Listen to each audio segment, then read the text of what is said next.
कृष्ण और राक्षसी पूतना। वृंदावन के हरे भरे घाटों पर, जहां यमुना नदी चांदी की तरह बहती थी, एक छोटा लड़का रहता था जिसका नाम कृष्ण था। वह कोई साधारण बच्चा नहीं था, क्योंकि वह भगवान विष्णु का 8वां अवतार था, जो संतुलन बहाल करने के लिए पृथ्वी पर आया था। कृष्ण का बचपन शरारत और दिव्य लीलाओं से भरा था। वह गोपियों के घरों से मक्खन चुराता था, ग्वालों को अपनी बांसुरी से मोहित करता था और चांदनी रात में गोपियों के साथ नाचता था। लेकिन उनके मजाकिया व्यक्तित्व के नीचे एक दिव्य उद्देश्य छिपा था।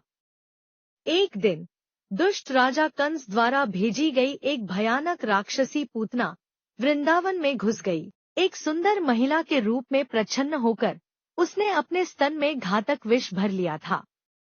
उसकी योजना सरल थी, कृष्ण को अपने पास लुभाना और उसका अंत करना। पूतना को नहीं पता था कि कृष्ण उसकी बुरी मंशाओं से वाकिफ था।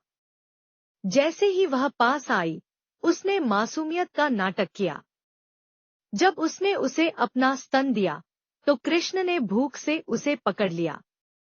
एक पल में उसने जहर पी लिया और राक्षसी की जीवन शक्ति चूस ली। उसका असली भयानक रूप प्रकट हो गया और एक जोरदार गर्जना के साथ वह मर गई। वृंदावन के लोग कृष्ण के इस कारनामे से दंग रह गए।